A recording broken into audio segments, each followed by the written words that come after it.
How's it going, everybody? Thank you so much for tuning in. It's been a little bit since we last recorded. We delayed our last episode with respect to and in full support of the Black Lives Matter movement, and in the wake of the murder of George Floyd.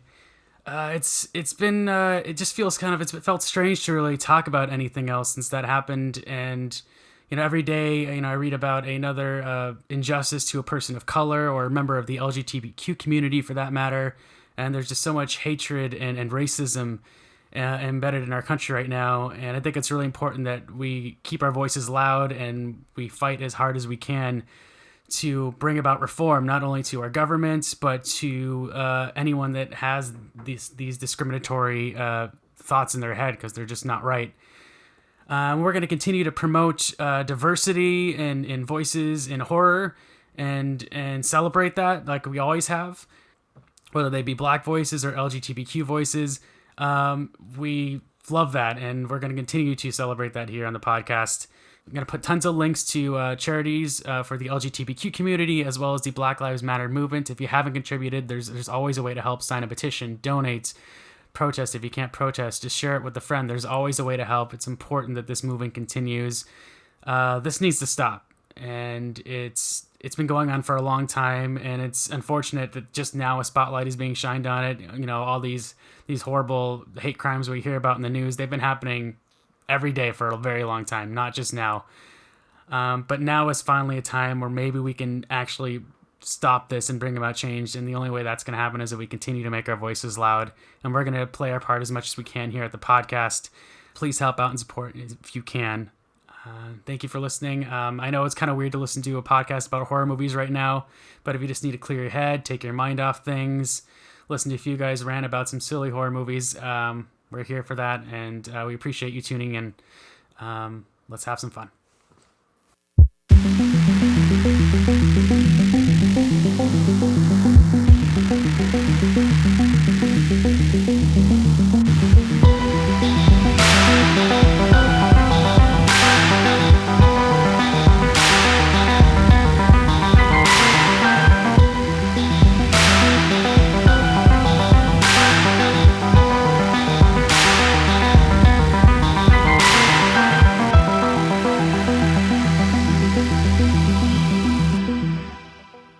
Alright, everybody, welcome to another miserable podcast. The only podcast about horror movies, recorded in my bedroom, and the bedroom of my two co-hosts, Chris Pistol, Professor Casey. How is it going, guys? I'm actually in my living room. Oh. Maybe the only horror podcast recording right now because everyone else is busy distancing themselves from the Fangoria network, because fuck that shit. Oh, yeah. So we won't get into that right now. That's a whole thing. Take a minute. Here's what I want you to do. I want you to take a minute. I want you to go on Twitter, and I want you to look up what we're talking about. I want you to do the legwork if you haven't heard us, because it's important. Look at what's up with the horror community, and look at all the bullshit that's going on. Not going to mention any names on here. Don't want anyone trying to say we're committing libel of any sort, because they're pieces of shit. So go check it out on Twitter and see who the pieces of shit are. Decide for yourselves. And we'll tell you if you're right or not if you want us to confirm. So, Chris, you're recording from your brand new apartment. I am. I think it might be haunted. So it's perfect. Details, sir. You cannot just say it's haunted and not give any details. Well, whenever I go into the bathroom, when I close the door, if I don't shut the door all the way, it will open up by itself. Now, there's no scientific explanation for why this could happen. Absolutely none. Other than fucking ghost. Someone was murdered, probably brutally, by several knives, all in my apartment. Probably in multiple places. First of all, I just want to tell you that it's the classic case of a crapparition. And it's usually someone that died on the toilet, like Elvis. Or like Zach is going to when his time comes. Wow. I would to prove that it wasn't Elvis. This is true. It very well could be Elvis's ghost. And until someone proves the contrary, I think we should go for it. Just keep that one going. I wouldn't mind dying eating Elvis's favorite sandwich. That'd be okay. I thought that was going to go somewhere really fucked up. I thought Zach was going to say he wouldn't. Zach was going to say I wouldn't mind dying eating Elvis's poop. I thought thought he just said I wouldn't mind dying eating Elvis. So I was like, oh. Did No. not know this about you, Zach. You guys have sick minds. Let's get into the episode, guys. If you haven't tuned in before, thank you so much for joining us. We like to talk about horror movies, obviously, and we do current releases and retrospectives. And today we're going to do a lot of streaming titles because that's pretty much all we can watch right now. But we have a couple of fan requests today. It's our second episode featuring fan requests. We got 2 fan requests today. We've got a few more, but we can't get to them all at one time. So we've got 2 fan requests. Okay, so we went with a couple of my fan requests this time that weren't the Devil's Reign. So we've got some fucking winners for you this week. One of them we've got one winner. We've got one. I don't know. I think we have 2 just because one was thoroughly entertaining despite its quality. Which one did you want to start with? Let's start with the one we've all seen, which is Freaked. This was requested by Urban Heretic 187 on Twitter, who is a friend of Casey. What is his name, Casey?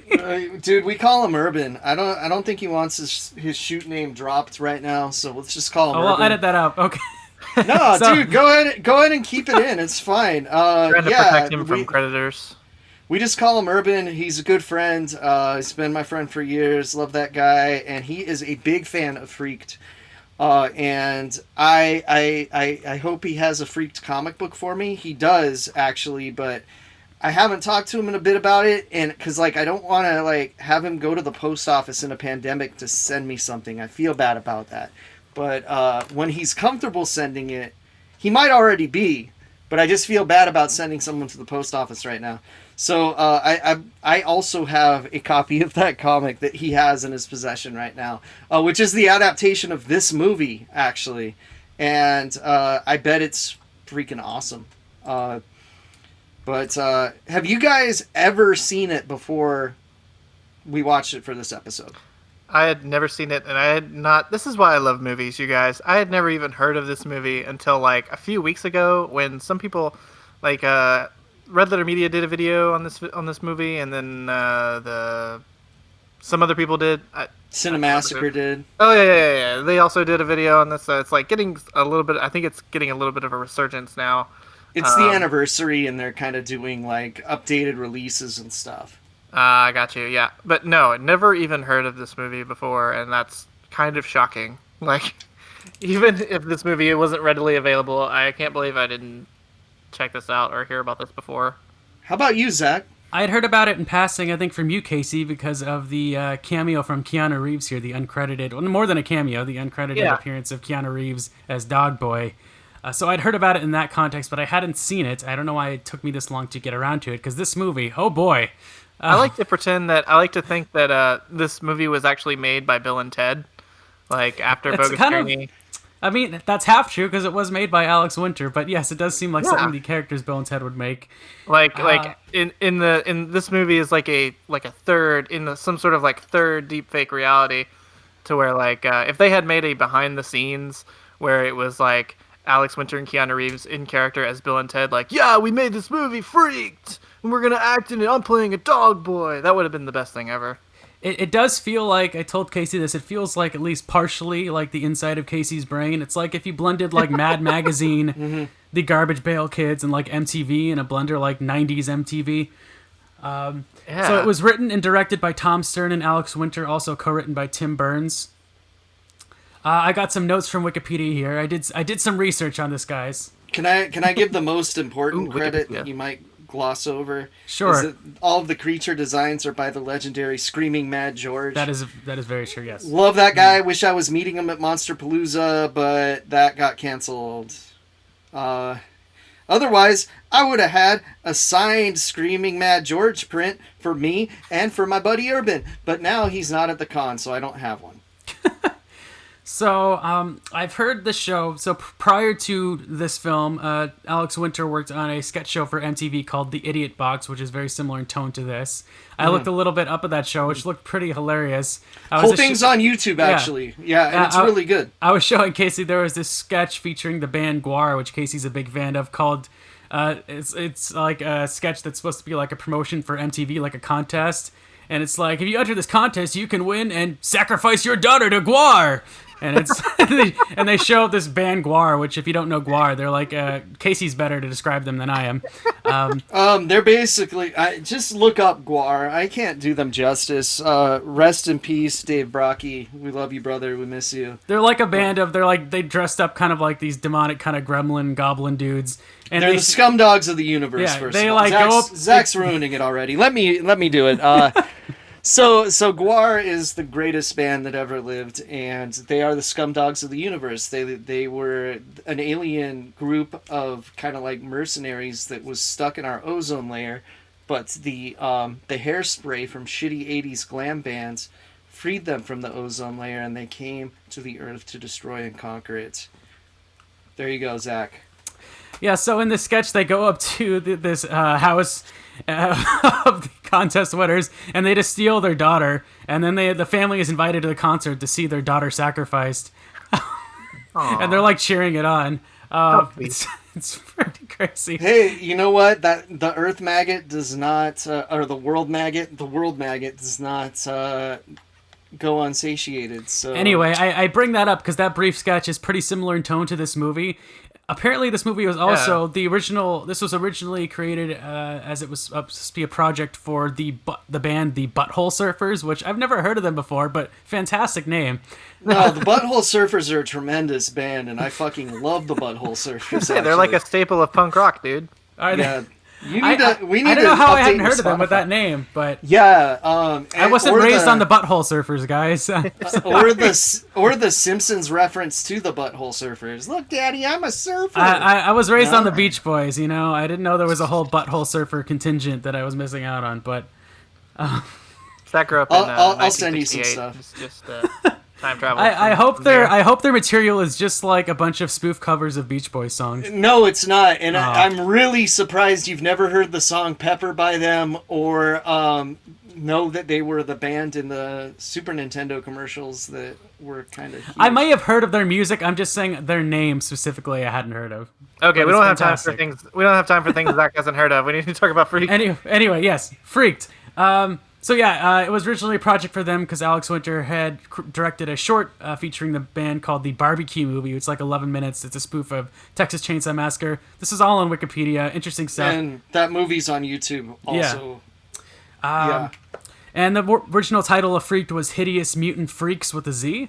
Mm-hmm. Anyway, so let's get into the actual movie. Freaked. In this movie, Alex Winter plays Rob Schneider. Either Rob Schneider like curbed his whole shtick from this movie, or like Alex Winter like saw like Home Alone 2 and went right for that. I think it's just a terrible coincidence. It's pretty uncanny. I feel like with his hair, he's playing one of those creepy battery people from the Duracell commercials, but those actually don't match up time-wise. Yeah, I know. Chris, do you want to give the synopsis for this film? Yeah, so this movie basically feels like the culmination of MTV, because this comes out in like 93, and it kind of feels like it's like right before MTV kind of would stop playing music and started just pumping out reality shows and really vapid entertainment. And because like Alex Winter's show was on MTV, it kind of like feels like it just took the culmination of everything that was actually good about that and weird, really, really weird, and distilled it into this movie. So Alex Winter plays a like kind of a, is he washed up? Is he basically like he's an ex like child star, but pretty. He's definitely living off his like childhood fame. I don't know if he's quite washed up, but he's certainly not like very self-centered and greedy. So he travels to South America with his friends who one is a environmentalist. Like a staple of 90s stereotypes, the environmentalist girl, and his best friend, who's kind of well, he would get Me Too'd nowadays. They like the environmentalist girl. They befriend her once they land in South America. After right. So he's Alex Winter plays Ricky Coogan, and he has agreed to endorse this experimental fertilizer called Zygrot 24. Yeah, you know. So he goes to South America with his friend. Along the way, we meet a super fan of his named Stewie, Oh, you are underselling everything. First of all, his friend is Tony from Blossom, the drunk brother, and also the environmentalist girl is Encino Man's Megan Ward. Megan Ward, Aaron Ward, fuck something. Megan Ward. She's in Encino Man. That's all that matters. Yes. I was going to mention that. And the little boy Stewie is the actual kid from the Mad Magazine covers. Yeah, he very much looks like Alfred E. Newman. But also, Megan Ward was in Arcade, reviewed on this podcast. Don't watch it. She was the main character in that movie. Yeah. And then you find out where the $13 million for the budget goes to as the movie takes a complete left turn. By the way, Zygrot 24 sounds like a name I would have made up on my first run through the script. Like that's the kind of stuff I make up off the top of my head where I'm just like, what could this made up thing be called? Zygrot 24. Yes, yeah, that's fine. Yeah. But anyway, the movie takes a complete left turn, and it's relevant to why we're talking about it on this podcast, but goes into this sort of even more over the top sort of Zucker Brothers tone of a Texas Chainsaw Massacre 2. Yeah. That's pretty accurate. As they meet Mr. Randy Quaid himself. Mr. Randy Quaid himself, that's right. I was trying to think of his character's name. Elijah C. Scuggs. That's it, yeah. Yes. It's quite the name. Which it doesn't matter because you're just going to think of him as Randy Quaid the entire time. But a more normal version, actually. Yeah, it's true. We used to think it was a less normal version, and then we got to know him. And I have an important question. Is Randy Quaid the standout of this movie? Besides the No. It's the hand puppet. Bobcat Goldthwait as the sock puppet. It's the scene. Okay, so Whoever thought, you know what, we need Bobcat Goldthwait as a sock puppet. Brilliant. It really is as soon as they get to this farm, it's basically like a freak show. Like this guy has a freak show just out in the middle of South America. It really is like a dart. Like somebody had a bunch of darts with Mad Libs on them, and they threw it at the wall, and it landed on Keanu Reeves and Dog Boy, Mr. T and Bearded Lady, and Bobcat Goldthwait and Sock Puppet Man. yeah, and all these designs were done by Screaming Mad George, like I said earlier, and they had different effects teams working on them. So if you look in the credits, each creature kind of had its own effects team. And interestingly, I saw that Cowboy, who is a cowboy-dressed cowman, he looks like one of the Wild West cowboys of Moo Mesa, but he gives milk. Male cows don't usually give milk. It's one of the most obvious jokes that I don't think I've ever actually seen before. It's like, oh yeah, that feels like it's the first joke ever, but I don't think I've ever seen it before. Yeah, Cowboy. You guys need to see the Wild West Cowboys of Moo Mesa. It had toys and everything, and it was after this by a year. But that was done by Chet Zar, who is a really famous horror artist right now, and you should check out his work if you're listening to this right now. It's really great dark themed paintings, and they're really, really cool and look completely different than anything he did for Cowboy. But yeah, Bobcat Goldthwait has a sock puppet for a head. And otherwise, normal guy. But we find out that he's a fucking fraud and that he really has a hand for a head and he was just puppeteering the sock puppet. Well, we're jumping the gun here. So what happens is they stumble upon this freak show. And Randy Quaid essentially kidnaps them and turns Alex Winter, Megan Ward, and what's his name? Ernie. Blossom. Played by Michael Stoyanov, into Blossom. freaks. Tony from Blossom, that's all people need to know. So Tony Ernie from and Blossom. Megan Ward are fused together, so they share a body. And Alex Winter is turned into a half troll beast boy, he's called. Very reminiscent of Two-Face, but mixed with a gargoyle, kind of. It really does look like a Garbage Pail Kid card come to life, much more so than that movie. Yeah, they did Garbage Pail Kids better than Garbage Pail Kids. Complete with shooting pus.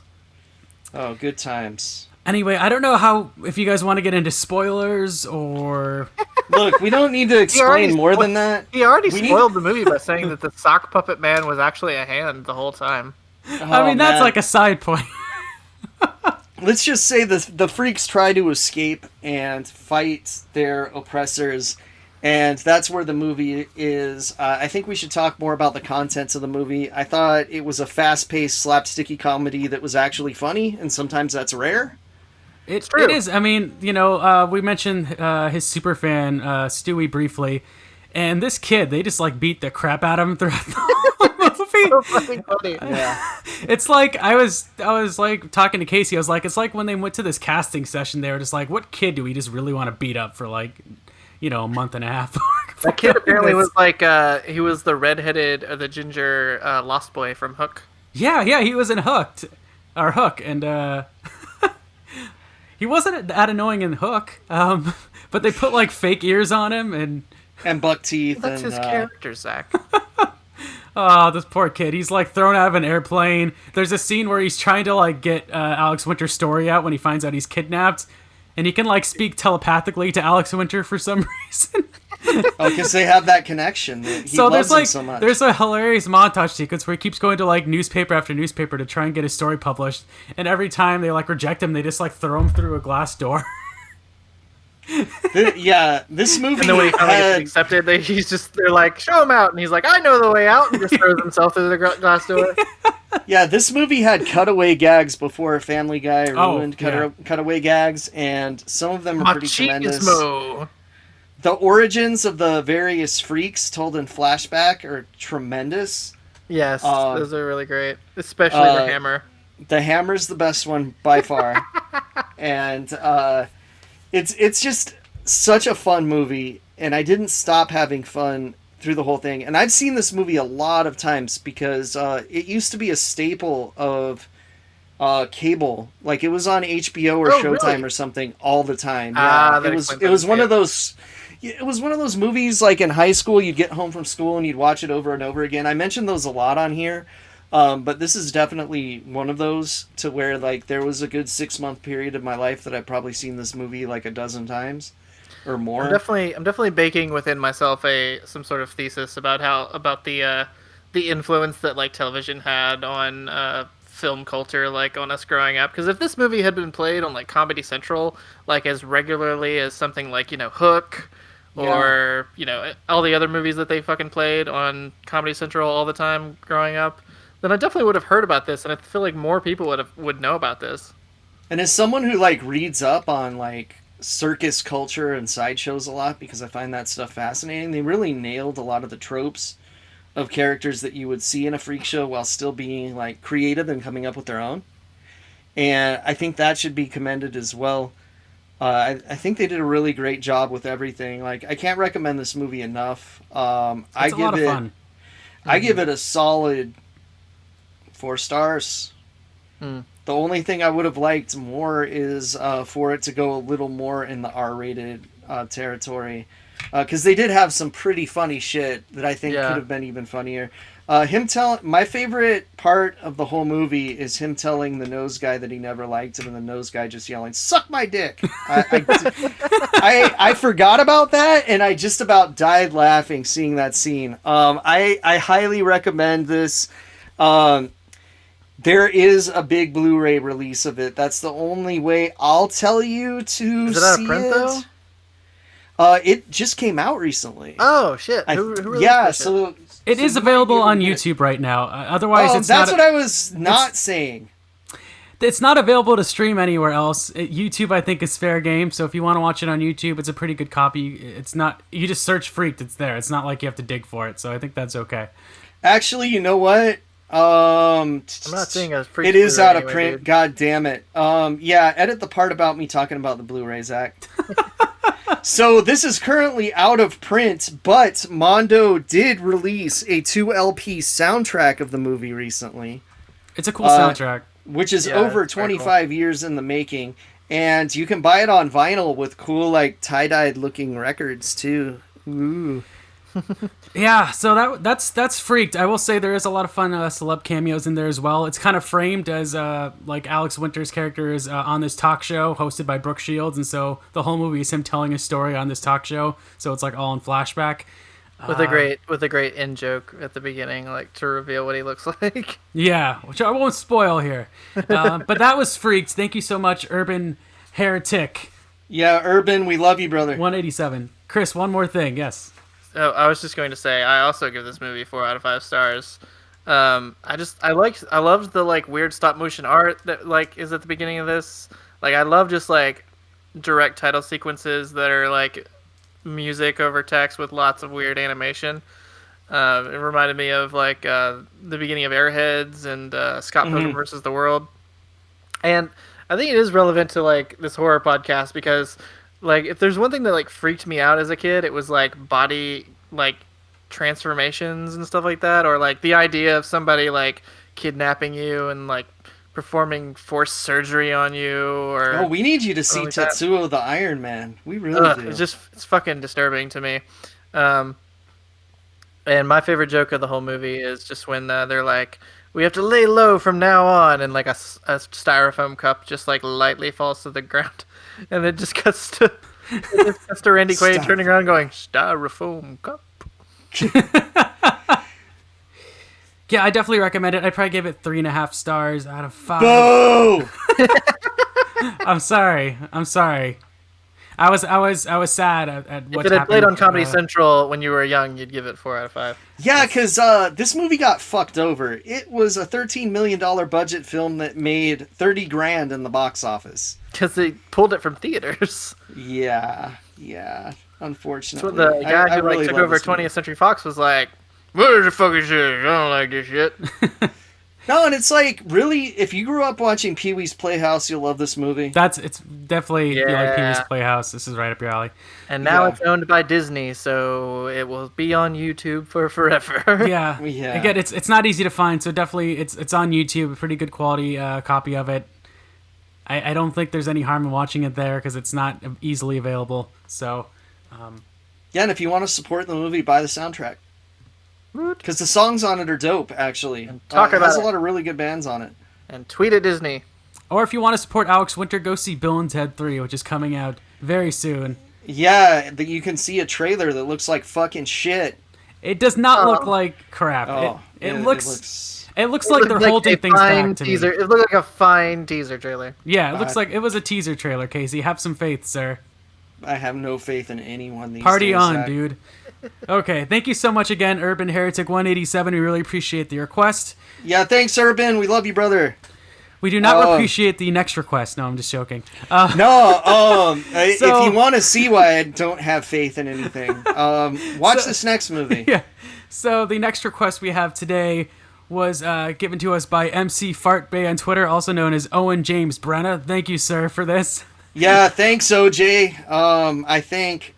So he asked us to watch and commentate on the Jackhammer Massacre. Okay, I'm going to tell you guys right now. This is kind of hard to find. Luckily, I managed to grab one on Amazon for an affordable price. But I got the last one. So it might be a little hard to find this. Is it worth the work to find it? No. Yeah! Sure. It's not. I wish I could tell you to watch this on YouTube, but I don't think it's even on there. Wow. Okay, so I love slasher movies. I love shitty movies. This is both of those things. It's about a dude that when he's not shooting up heroin, he's murdering people with a jackhammer because the ghost of his friend that died from a heroin overdose tells him to kill people. Good times. Was it heroin or was it meth? It's heroin. And because there is meth in this movie as well. Oh, there's a little bit of everything in this movie. But yeah, he's shooting up the horse something fierce in this movie. So this came out in 2004, directed and co-written by Joe Castro, who seems mainly known for a series of films he directed and wrote called the Terrortoons films, just like 3 of them. Yeah, which are actually kind of well known. Yeah, I would say, dude, if you're like me, okay, so in the early 2000s, early to mid 2000s, they put out a lot of 100 horror movie DVD packs. And I'm sure all of us have bought at least one of those, right? Yeah. Yeah, and Jesus Christ, this is like 98 of the movies in those 100 packs. I gotta tell you, Casey. So I watched about half of this last night, and then I watched the other half this morning. In between that, I go on my letterbox, and I see Chris's letterbox, and he's watching Malcolm X and The Five Bloods, and I'm looking at, and I'm watching like the other half of Jackhammer Massacre, and I'm just wondering, I'm just feeling terrible, and wondering what I'm doing with my life. Are we saying that you're the problem, Zach? No, I'm not saying that, but I've watched plenty of great stuff that we will talk about, some really awesome documentaries that we will talk about after this. But I'm just telling you what was going through my head watching this movie, knowing that there are so many better things I could be doing to educate myself. And, See, first of all, that's where you fucked up, Zach. First of all, you don't hate yourself enough to watch bad movies and really appreciate it. And that's something that you need. That's something that you need. So, this movie, yes, it was like punishing myself, but in the best way possible. It's like it fed me cookies when it unzipped my zipper mask. You know what I'm saying? So I did not know where you were going with that. Yeah. So, while this movie may jam a giant jackhammer up someone's ass and it happens off camera, so you're a little mad, you do get to see him murder a lot of people with the jackhammer, which is pretty sweet. It's just, why would you cut the jackhammer out up the butt, Zach? That was my main quibble with this movie. So I did notice that, but it's probably because it was a female, and that wouldn't really. Not that this movie is nice to very females. politically correct.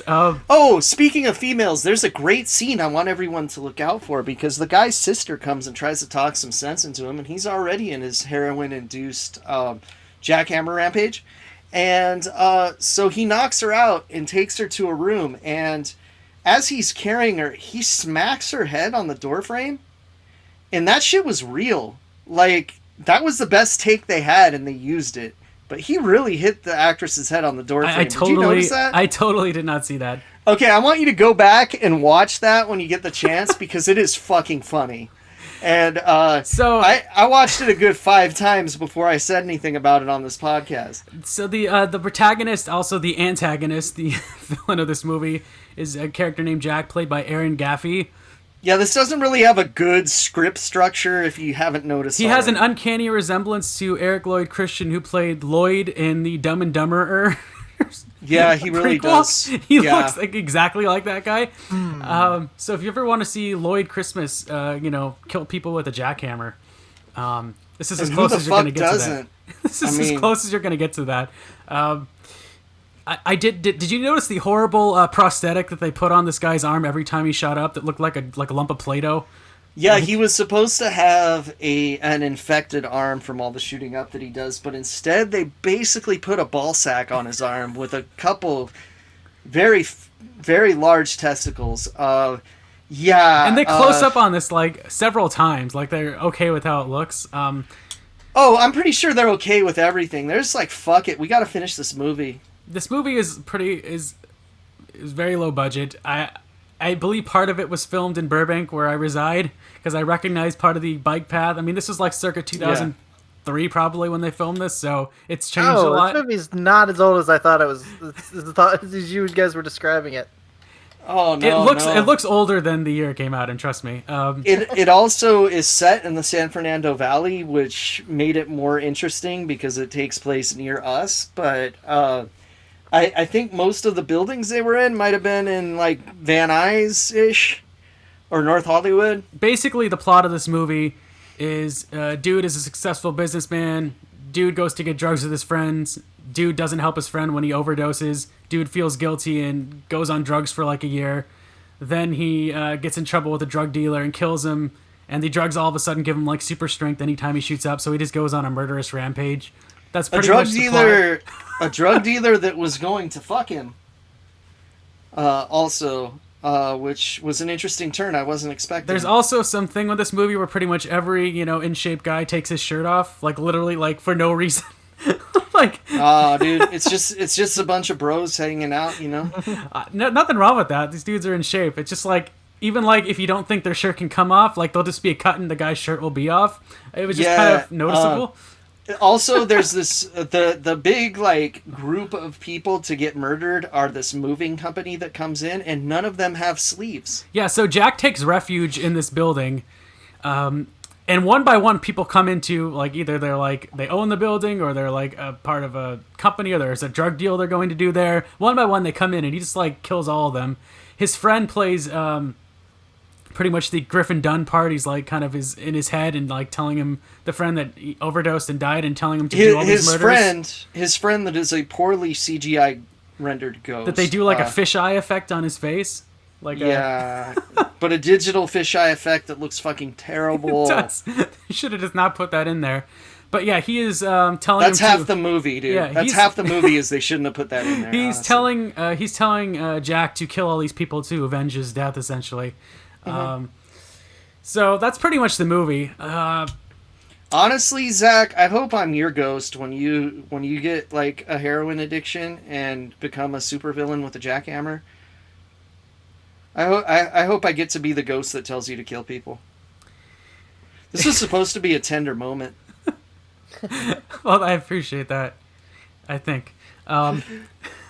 So yeah, if this is, honestly, guys, this is the last movie anyone should be watching right now. Go to Netflix. Bullshit. Go to Netflix. First, there's a great curated section of for the Black Lives Matter movement with tons of wonderful films you should watch, documentaries, stand-up specials. Please watch any of that. Do not watch the Jackhammer Massacre right now. No, first of all, 5 stars for the Jackhammer Massacre from me and Zach. Chris hasn't even seen it.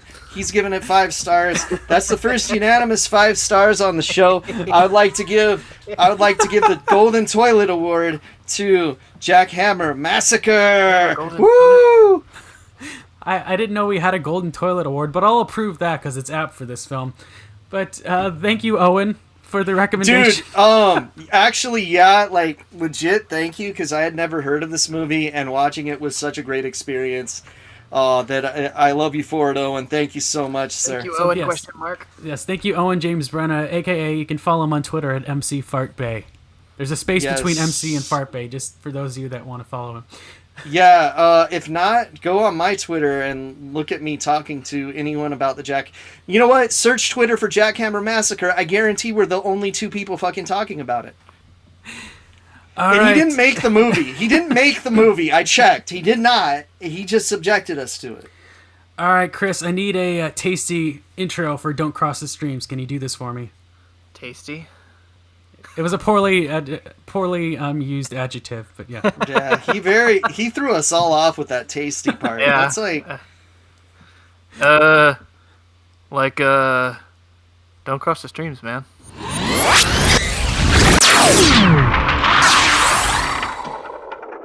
Shouldn't the segment be called Cross the Streams? Because we're like encouraging people to stream things. We're 27 episodes in, Chris. It's too late for... I'm bringing a fucking wrecking ball to this whole thing right now. I'm just in a wrecking ball mood right now, Zach. I feel Miley Cyrus is at it again inside your head. All right, so Don't Cross the Streams is the segment where we recommend streaming horror titles available on your favorite streaming service. Or your least favorite Or your least favorite. Yeah. Like fucking Tubi? So we got a lot of good stuff for you. Ads. Dude, okay, if I need to see one more fucking ad for Expedia.com, seriously, I don't mind the commercials. Just fucking change them once in a while, Tubi. It's like, damn it, I'm trying to watch Dracula Dead and loving it. I don't care about Dawn. Dude, my other podcast is referring to a show that is entirely on Tubi, and I'm losing my mind from the same commercials over and over again. But these are all going to be Shudder picks, yes? Maybe. One of mine is not a Shudder pick. It is an Amazon Prime pick. I think both of mine are Shudder picks. All right, Chris, why don't you start us off, man? All right. So I wasn't ready. Just give me a second. Well, you watched Horror Noire, right? We both saw that, right? So yes. Why don't we talk about that? That's the one I will start with. Yes. I've been meaning to watch this for a while. This has been out for a year. Yeah, Shudder exclusive. I've heard great things. I haven't watched it yet because I keep watching documentaries about movies that we're talking about on the show as show prep and not watching other documentaries that I should be watching instead. Yeah, I was a little hesitant because I think some documentaries, especially made specifically for streaming services, can sometimes be a little slapdash. Cursed films. Yeah, anyway. But no, this is incredibly well made, thought out. Horror noir is a history of black horror. It covers like from the beginning of film, from Birth of the Nation. Yeah, from Birth of a Nation, basically showing how black people were horribly represented in cinema at the beginning of and just sort of chronicling that all the way to today. Specifically through like a lens of the horror genre. Yes, specifically through the horror genre, and at first it's kind of like, well, why horror? Why are we looking at it specifically through that lens? But it's important because you need to kind of understand, like through the horror genre, how the depiction of black people and the representation of black people is specifically different from all the other genres. And it's satisfying in that it's not just a history piece, but it gives us great interpretations, context, analysis.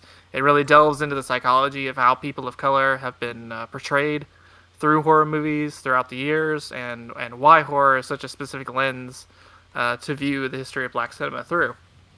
And pretty much everyone who is interviewed or talked to in this movie is a person of color, so it's completely representative. Oh, everyone is, yeah.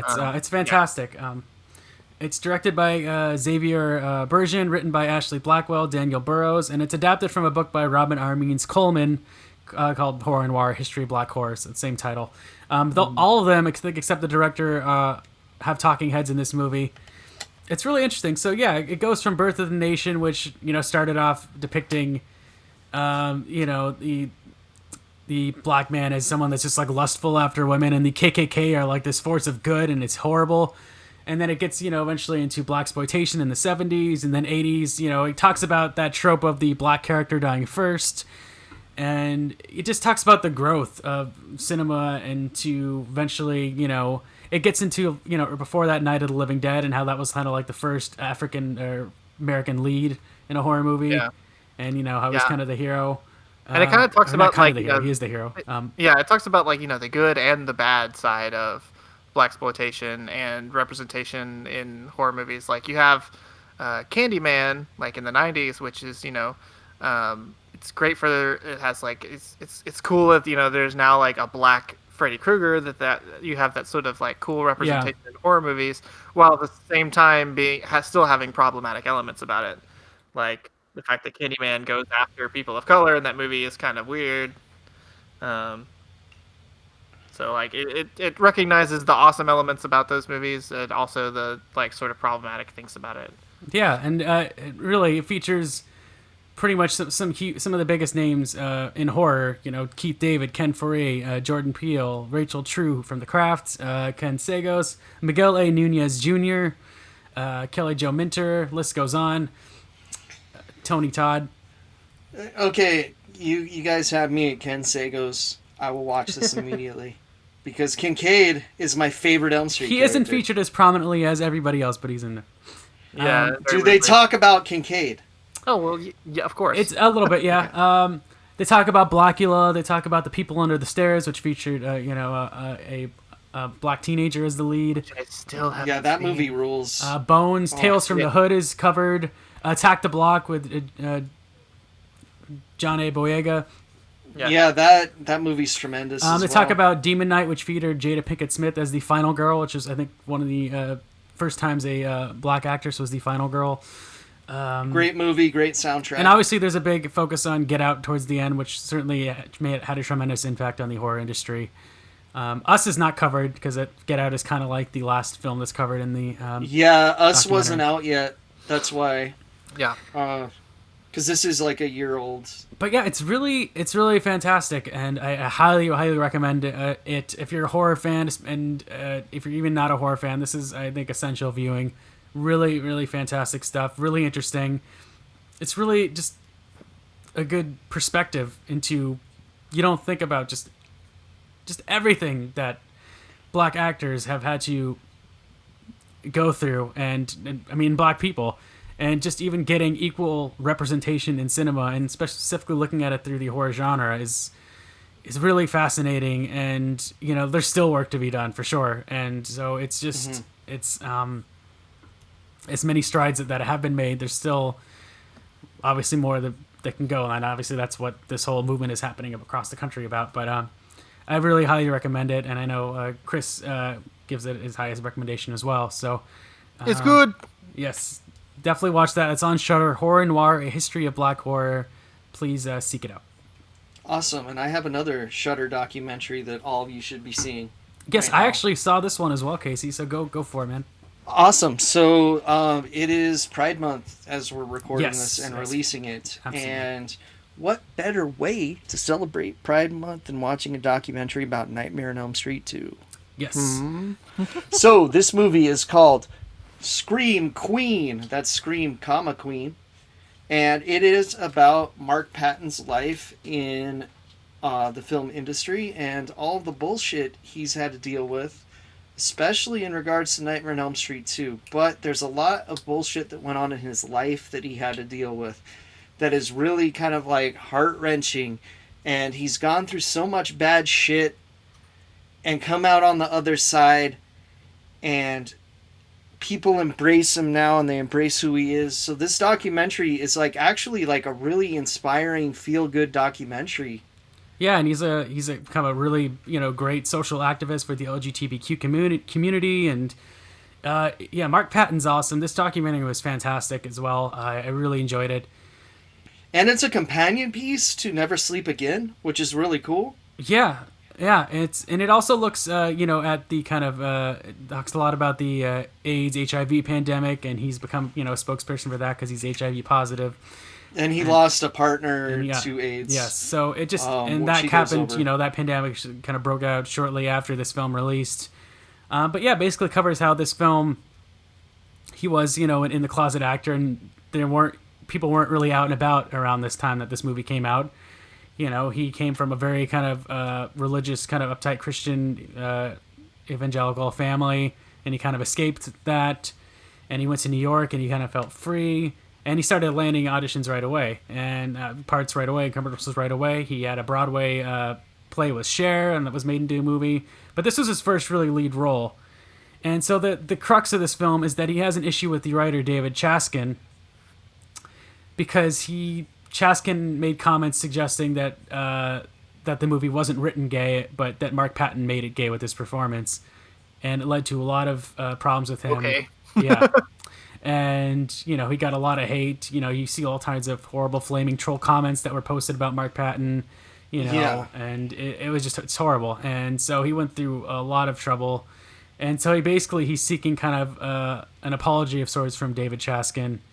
And we get to see all of Yeah, it, which yeah. is the great thing. He sits down So that's with what David the film. Chaskin. That's what the film builds up to, and it's really fantastic. You see the reunion of Nightmare on Elm Street Part 2 panel, and him meeting everybody. And he pretty much, after this movie, he basically went into hiding. He moved, not to hiding, but he just kind of left the industry. He moved to Mexico, and Yeah, and he was running a store there until they found him for Never Sleep Again. yeah. And And- he got sick at one point and got HIV and tuberculosis and a bunch of other things, but he survived, and now he's become a great activist. But Casey, why don't you talk a little bit more about the Yeah, so documentary? like if you really want to see not only some tidbits about Nightmare on Elm Street 2 and like some different aspects of the horror community where you see like the horrible people that were flaming him online, and then you also see like the great people that are embracing him now. And you also see him as an agent of change to where he may be making some of those horrible people into nice people, and they might understand now. I think it's a very important documentary to watch. Nightmare on Elm Street 2 always holds a very special place in my heart because it was my first Elm Street movie. They didn't have part 1 at the video store, but they had part 2, so we rented that one first. And I've always been a fan. I get what people say about it being a gay movie, but it's a great horror movie, and I don't think it gets his due. And I don't think Mark Patton really gets his due as being such a great I think actor. he's one of the strongest protagonists in the Nightmare series, for sure. I think, to me, I don't know if I could put it over 1 or 3, but I would put it over 4. I think this is the third best in the series. I wouldn't put it over 4. I would based off Mark Patton's performance, because I think he's a much stronger lead than the lead in Part 4. I didn't care about the lead in Part 4 that much. Mark Patton's great. 4's all about cool effect sequences. Yeah, if you're looking for that, I'm saying as a story, Part 2 over Part 4. Yeah, I tend to go 1. I'm sorry, I go 3-1, 4-2, and then 5 and 6 can go fuck themselves. If there was a documentary about why Freddy's Dead was such a huge piece of shit, I wouldn't even watch it, because I actually liked Part 2. So Freddy's Dead is great. Mark Patton is a fantastic actor. It's really cool to see how so many people from the LGBT community saw his performance and they saw themselves in his character, and that really, like, at the time that there wasn't a lot of like movie characters they could relate to. It was interesting hearing people talk about how, like, it was hard to find like gay movies were they were forbidden in a lot of households, but Nightmare on Elm Street 2 isn't necessarily seen as a gay movie, and so they could kind of sneak that in and watch it, and they would see themselves in Mark Patton's character, and how Freddy Krueger can really be seen as sort of, a metaphor for feeling different and trying to suppress who you really are, and fighting those urges. And it's really fantastic and heartwarming. Honestly, and I really highly recommend it. It's a great documentary. If we could leave like one takeaway from it, all of those people's stories about identifying with Jesse and how it helped them through their lives, it really hammers home why representation is important. Yes. And if you didn't think that for some reason, you will think that after seeing this documentary. Yeah, and it's horrible that, like, after Mark Patton delivered this fantastic performance, like, he talks about how his agents were like, yeah, you can carry a movie, but you can't play straight. And he was just going to be shoehorned into trying to play something he wasn't. And he left the industry more or less because of that and the AIDS epidemic. And it's terrible because he's such a fantastic actor. And fortunately, there have been a lot of strides made since then, and it's a really great companion piece, I think, with the horror noir, a history of black horror. It's a very different type of documentary, but they play very well with each other. I really think they're both essential to watch. They're fantastic. I highly, highly recommend them. Go seek them out. They're both on Shudder. Another great reason to subscribe to Shudder. Huge thank you. Right now, Shudder these are for putting absolutely those on the there. type of things we should be seeking out and educating ourselves on, because it's important that we understand what everyone's human experience. It's important to be seen and educate ourselves. So, all right, who's next? That was Scream Queen, directed by Roman Cimenti and Tyler Jensen. And I am out, so it's one of you guys. You're out? I'm out. I can talk about Phenomena. All right, let's do it. Guys. The John Travolta movie, as Zach called it. They're similar names. The John Travolta movie. I remember the box. God, from the I got psychic powers. I got psychic powers. So now what's going on? That's terrible, John Travolta. Oh, it's a brand. No, this is Dario Argento's 1980s extravaganza, supernatural mystery. It's like, I wouldn't say mumbo jumbo in most cases, but mumbo jumbo is the genre of this film. Yeah. Well, it's a giallo mystery, which means it's an Italian sort of like mystery serial killer movie with a psychic twist. This stars a very, very young too young Jennifer Connelly. Was this before opera or after? Oh, good question. Casey. I don't know. It's after Suspiria, definitely. Yeah. Yes. Yeah. Was this before Labyrinth? It must have been after. Oh, definitely before Labyrinth. Before? Yeah, really? it was She's before definitely younger. Labyrinth. Yeah. Yeah. No, she's like a child. Yeah. like, yeah, it's kind of uncomfortable how young she is in this movie. I mean, she's not, like explicitly sexualized in any way. But But still, it's clear, creepy. Still, it's creepy just because she's like a young and a beautiful young woman protagonist, and is being pursued by a serial killer. And then she communicates with insects. There's Donald Pleasance, and he has a monkey. There's another fantastic Dario Argento score. It's got some of his most beautiful cinematography. Like, this was, we talk about Suspiria a lot as being like, one of the most beautiful horror movies ever made, but it's like Dario Argento's work across the board has some of the best cinematography of any horror movie of the era. Mm-hmm. And it no still exception. stands up today, honestly. I mean, it's a little more colorful than you would expect in movies today, but... Yeah, absolutely. And I just really appreciate just, like, the sort of fantastical element of this movie. It's very dreamy, like Suspiria, but it's got a little bit more narrative going on, I think. I'd say it's a stronger movie, for sure. And I love Suspiria. I think it's a great movie, but I think this is a stronger movie. Yeah, I don't know if I'd go that far, but it's definitely like one of his most entertaining movies, I think. And the last reel just appropriately goes off the rails and is completely fucking insane. Yeah. Honestly, I had to write a paper about this movie, and I've kind of blocked it out a little bit. But you're making it all flood back now, and making me remember how much I truly love this film. There are pools of slop and a pig boy at one point, and that's all I will say. Yeah. Zach, we know how you love pig people. And Jennifer Connelly using her psychic powers to seek insects, or leash insects upon people. Have we told the Pigman story on this podcast? Chris is in the middle of talking. Casey. I don't have time for a fucking Pigman story. I was harassed at a horror fair. convention by a dude in a pig mask, all right? Yeah. He was a doctor. Okay, so Zach is clearly still working through some of those feelings. We can't talk about it on air. Thanks, Casey. Thank you so much. I'm sorry, Chris. That's a sensitive topic. It's okay. Now that Continue. Phenomena. Yeah. I don't know why. Phenomena.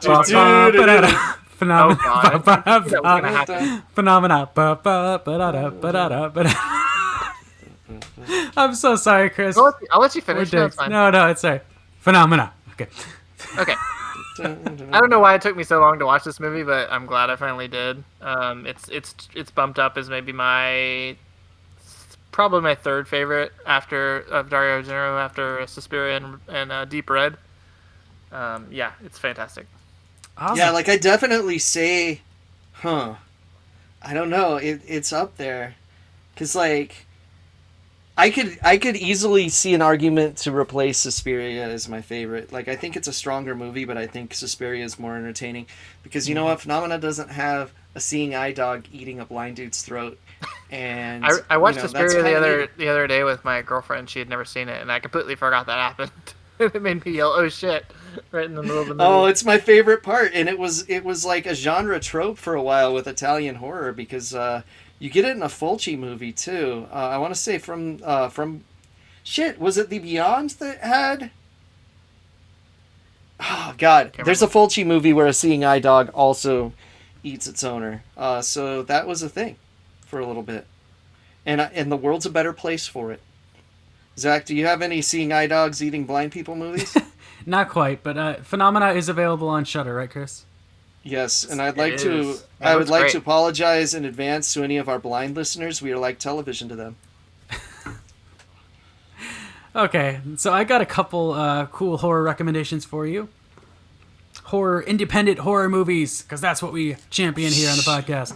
Yeah, like we just championed fucking Jackhammer Massacre, Zach. Good independent horror movies.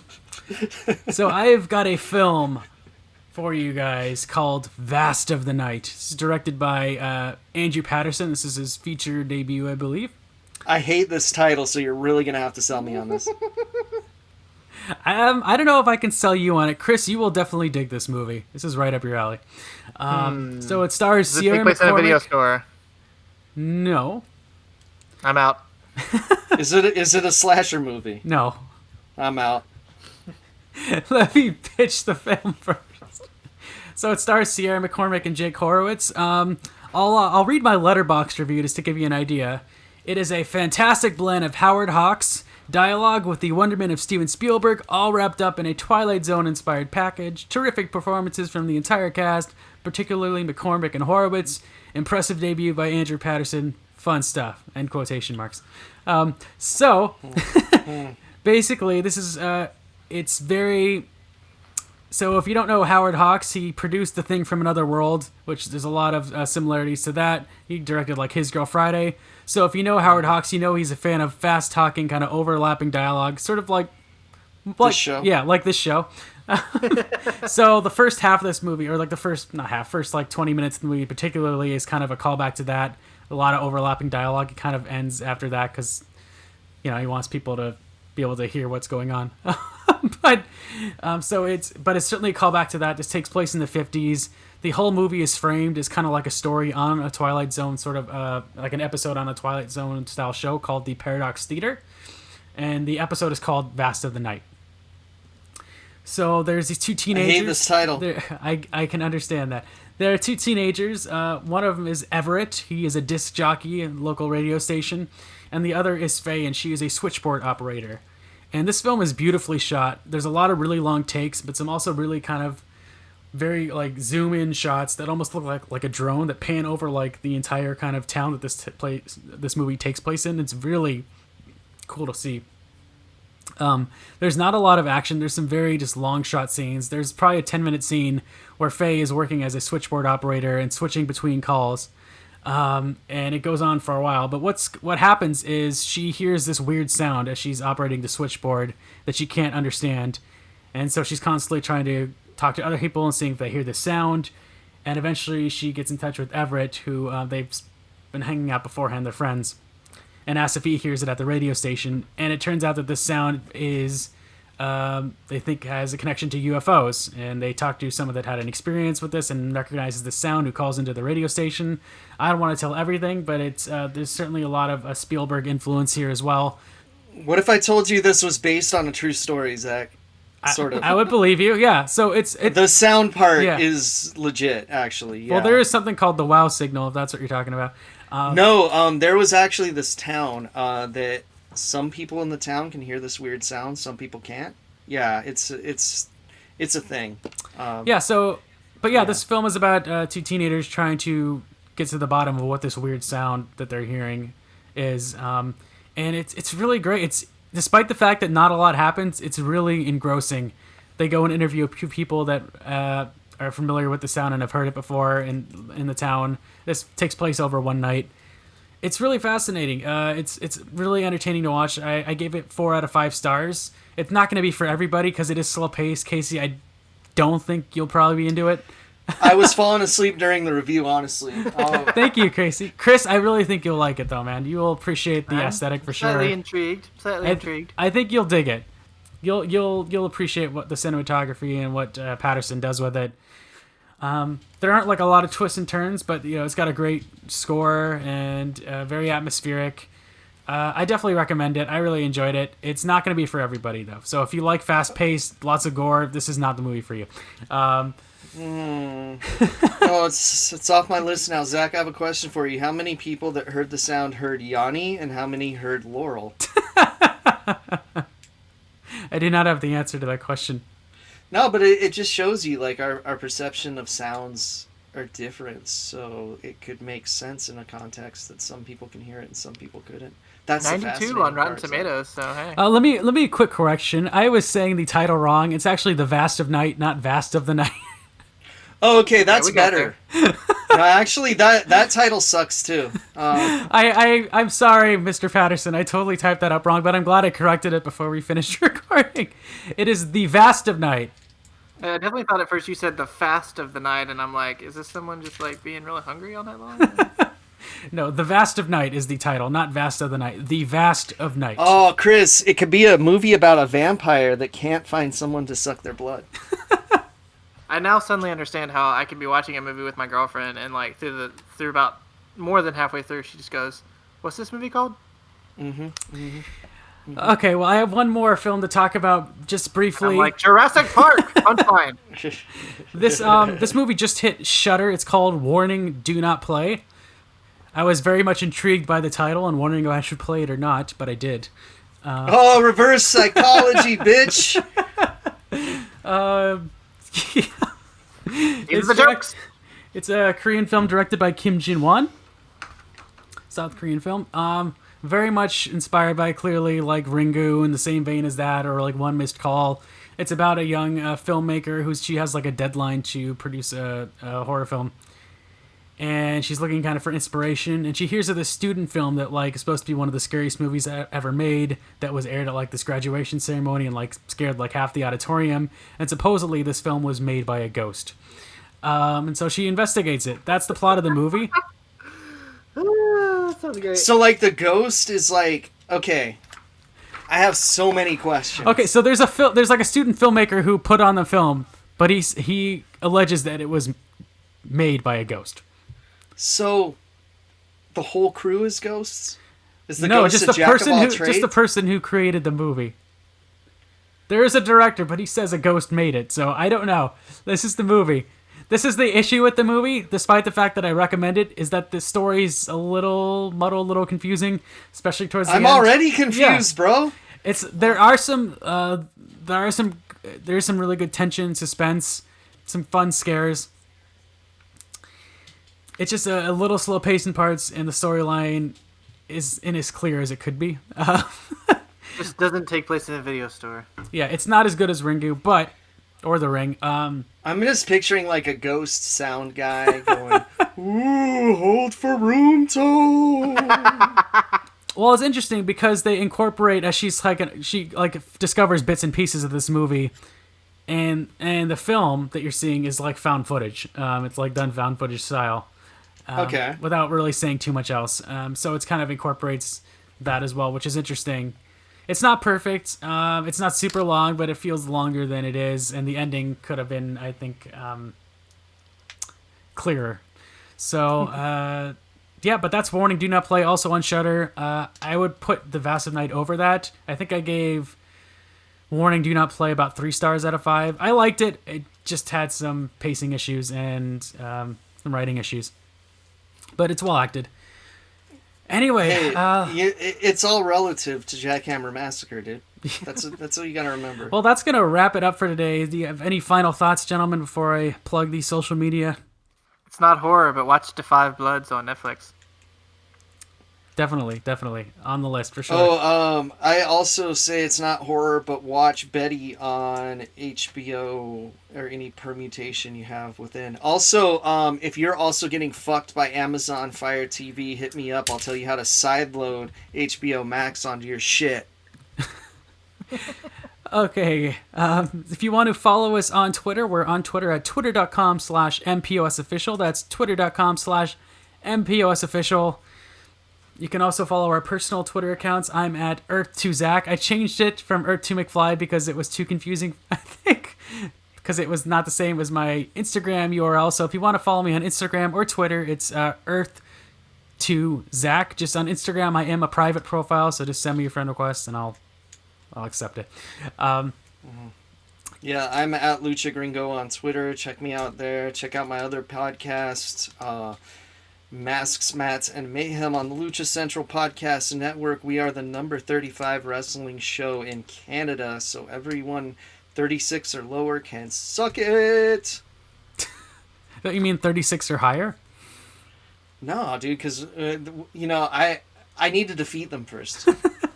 And follow me on Twitter at Chris Pistol, Chris with a K, Pistol with a E. Keep it real, and I tell you why you should not close your apps out of your phone to save your battery, because it makes it worse. He's by far the best Twitterer. He knows how to tweet, man. I went to Twitter school. He did. Oh, okay, guys. Thank you so much.